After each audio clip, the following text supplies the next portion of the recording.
So let us all thank the AD and the PS for giving us the good news today.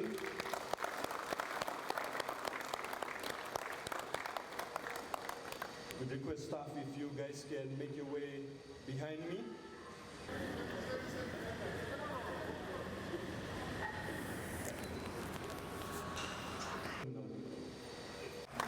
Ladies and gentlemen, it gives me much pleasure to be here. Your board has recommended that the staff of AFL be paid a bonus, and this bonus is actually applicable across the board. It applies to every single staff member of AFL, and AFL, as you know, over the number of years, in the past, in particular 2 or 3 years, has been performing really well. There's been a number of improvements that have been made to the management style. Of course, a lot of this commenced when a few years ago, when we brought about the new law, which is called the Nandi Airport Modernization Decree. That allowed us the flexibility to be able to have a lot more commercial rates being paid by those people who have concessions on the airport. You know, in most airports throughout the world, in fact every airport in the world, the airport area is what you call the most expensive real estate. It's prime real estate. But unfortunately, in Fiji's case, in Nandi's case, the rent at Nandi Airport was far more cheaper than the rent in Namaka, which is a ridiculous situation. Because you have a captured audience over here, and the rental that people pay here must be reflected to the market rate. To give you an example, people only a couple of years ago who were leasing shops, various outlets, they were paying $18,000 a year rent, which is ridiculous, which works out to be about $1,500 a month. Today they are paying $250,000 a year. That's the kind of rental difference that has been brought about. And the problem with that was, previously, that the law said that everything over here should be price controlled in the airport. But the argument is that over here at the airport, the concessions, they must not be price controlled, they must be market driven. And as a result of that, we have now seen an increase in the revenue for Airports Fiji Limited. Most modern airports throughout the world now rely on the revenue source coming from the concessions, from the rental property, then from the air traffic or the landing fees from planes. Traditionally, the mixture was you get more revenue from aircraft landing and you get lower revenue from the commercial properties. If you look at places like Singapore, the airport, Changi Airport, the revenue there is 60-70% driven by the concessions, not by the aircraft landing. So this is the type of approach we want to take in terms of the modern approach to the airport. As a result of that, today AFL is one of the very few state-owned enterprises that is carrying out this major refurbishment, which everybody is talking about in Fiji. And everybody is saying to us that what a wonderful thing is happening in Nandi. We've got the 4-lane road, we've got the refurbishment of the airport. It's one of the very few state-owned enterprises where you've actually gone out and borrowed money from the banks and not got a government guarantee.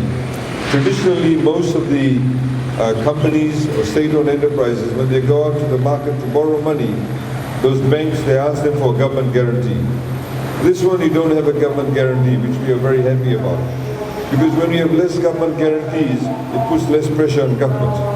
So your finances look better.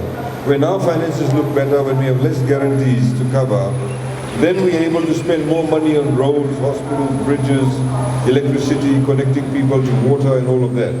So this is how the whole system works. And what we are happy about, of course, we're looking forward to this being completed around about March or April next year. It puts people on a different edge altogether. As I was just talking to some people inside the airport, the FERCA officials, and saying that we need to be able to ensure that we are efficient. We don't want people, when they go through security check, to be having long queues to wait to get their passports checked by immigration. Because the reality is that we are competing with other countries. So when people come for holidays to Fiji, They want to be able to say, oh look, when we go to Fiji, Nandi Airport is a modern airport. They have all the modern facilities available. Oh, the facilities are quite good. It's also very efficient. We can clear customs, immigration, all of that within a matter of minutes. Oh, by the way, when we get out of the airport, they've got nice shops. We can have something to eat. Oh yes, the taxi system is run well. They've got a 4-lane road. We can get to Denrau within 15-20 minutes.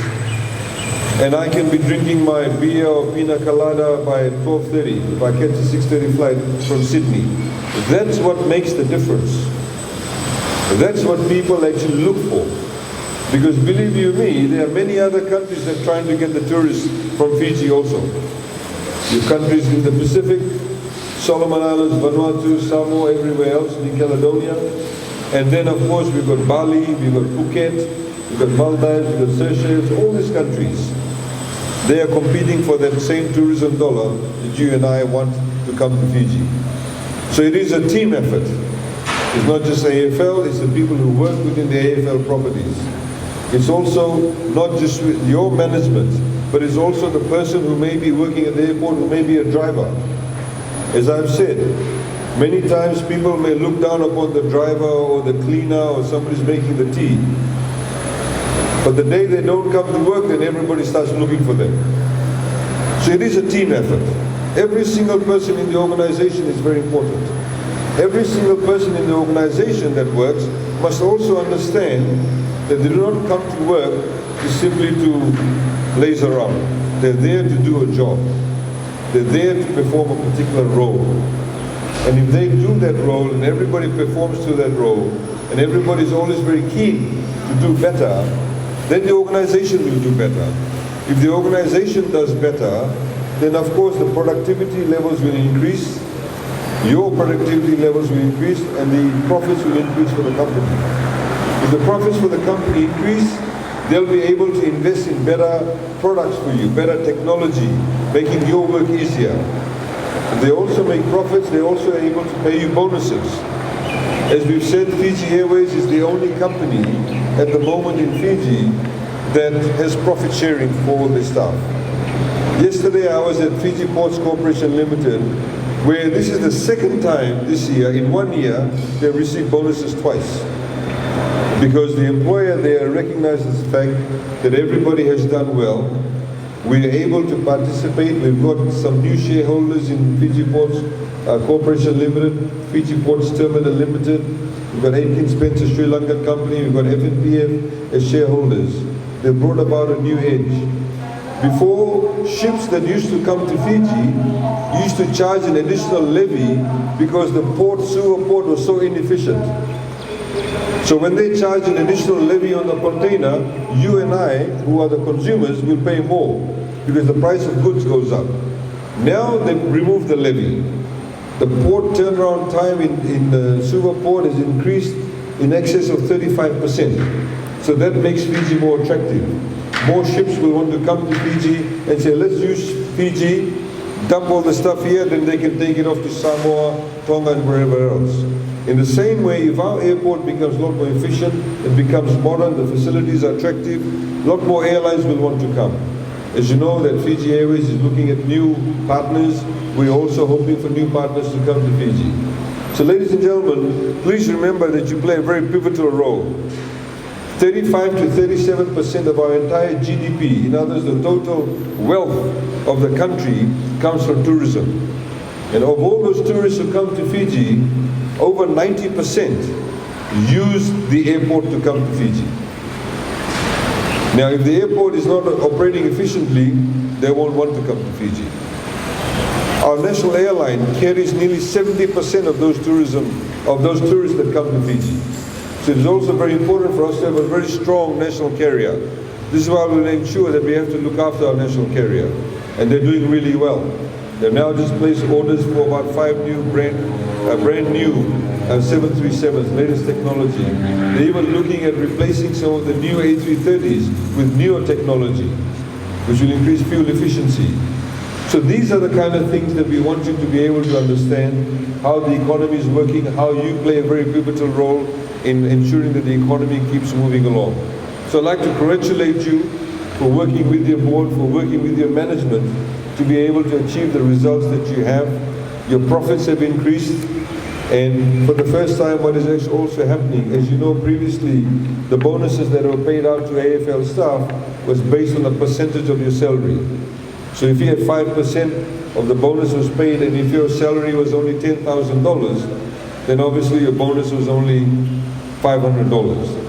So what the board has decided is that all management staff, all non-management staff that earn between $8,000 and $20,000 will get at least a bonus of $1,000. Those up on the next rung will get at least a bonus of $1,500. Now, as a result of that, the $41,000 that we paid out as bonus, non-management staff will get 82% of that. The management staff will get 8% of it. The balance of the 10% will be paid in FNPF and the levies, the FNU levies. So the total bonus payout is $741,000. Non-management staff, of which there's 500 of you, will get $605,000. And then the $61,000 which will be given to the management staff, of which there are 18 of them. And then, as I said, the balance is paid in FNPF and FNU levy. So ladies and gentlemen, that's the announcement we want to make. Thank you very much.